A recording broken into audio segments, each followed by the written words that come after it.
Steven Seagal with his dog, walking down the block. Side by side they roll, heart and soul.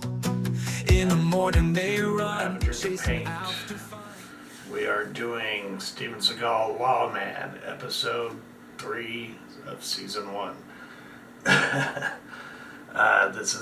Sorry, the sun keeps hitting me. Kind of filming in the afternoon, trying to get stuff done early today. So I have my drink. I hope you have yours. I don't know if you can tell by the sun. She ain't empty. That's my Oxhorn handmade, handcrafted drinking glass.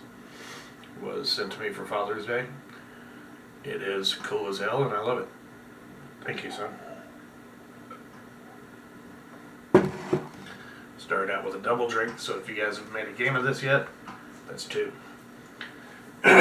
So, the episode starts out, there is a burglary in progress. So they got the red and blues going, and you're clear on the right, you're clear on the right. Go, go, go. A lot of that. And you hear me? All right, clear right, clear right. We need direction of flight info from him up on top, Larry. They get there, there's windows busted, looks like the door's been tried to get pried open. Apparently, they shine the lights in, they end up sending the dog in. Turns out nobody's in there, and that's just kind of where they leave it. So after that, of course, because they use their dogs, Steven Seagal has trained attack dogs. But when we go to his house, he's got one dog that he says he's training, and all he's doing is throwing a ball and the dog's bringing it back to him. I think we call that fetch. So, I mean, if that's the extent of training this dog has had, then it looks like he does have a little more training, I'll be honest, but it's still a funny scene. Yeah. He's got another dog that was from the UK, apparently.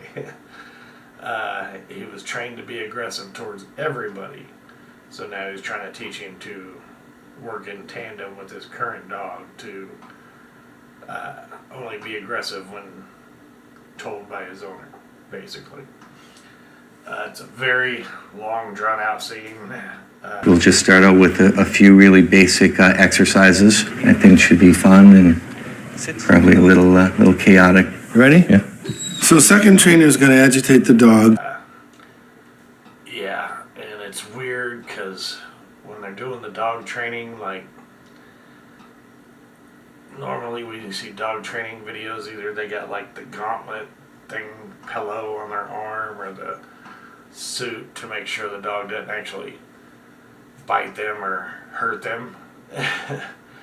And yeah, there's just a guy standing there making these dogs angry while Steven's holding on to the collars. Enough! Seats! That's how fired up they get, boy. And like as soon as he says lay down, he just lets him go. So if one of them decided not to lay down and to keep going, the guy would be screwed. Anyways, it's just the dumbest way I've seen to try to train dogs.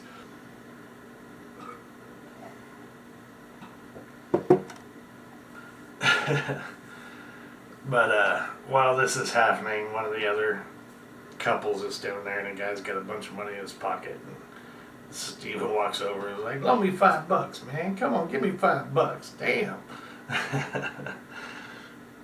And the guy's girl's like, I'm not even sure if they're together. They're just standing together. So, anyways, the girl's like, "Oh my God, Steven Seagal! I can't believe it. This is crazy. This is so crazy." And he's like, or no, she says, "My auntie loves your movies." And he goes, "But you don't?" She's like, "Nah, I don't watch those." And the look of hurt on Steven's face. Man, can you loan me $5, son? Steven Seagal. Can you loan me $5, partner? What? That's crazy. My auntie love you. But you don't. I'll watch it. is fantastic. Just you can see the elation leave it. It's great. By far the best scene so far of the 3 episodes I've watched.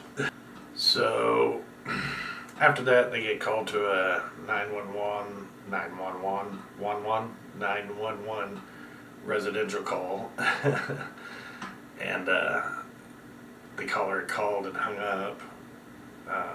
It's supposed to be a 60-something-year-old lady. They get there. Nobody's answering the door. They don't see anybody inside. Turns out, lady rides up on a bike. She's like, I'm the owner of the home. I called because I had a friend that was here earlier drunk and threatened me, but he left. So they leave. So then we're treated to another training scene of Steven's dogs. Damn. Oh. With And again, the guy's got no protection on. And they do, like I said, he's holding them by the collar and everything else. In the first one and in this one, which I didn't mention in the first one on purpose, they end up putting muzzles on the dog for the last test. And he lets the dogs go, so the dog's like jumping on him and trying to attack him and everything else. But these guys are not wearing any protection. They're literally in like jeans and a t-shirt. The second one, when they get to that point, he lets them go. They jump all over him, and the guy's like, get him off me, get him off me. And they like scratched him behind his ear, and like messed up his thumb. And I've got some pretty big dogs, and they just come up to give me loves and claw me, and it'll make you bleed. Like, it's bad because they're heavy and they have claws. They're animals.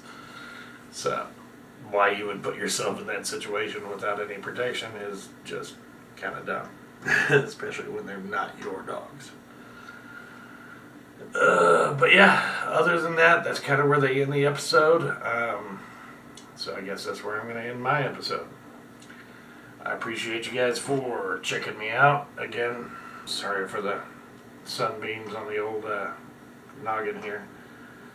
But yeah, I've enjoyed my drink. I hope you enjoyed yours.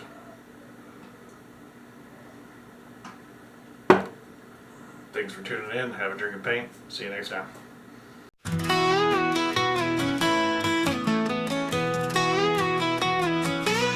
Steven Seagal with his dog, walking down the block. Side by side they roll, heart and soul.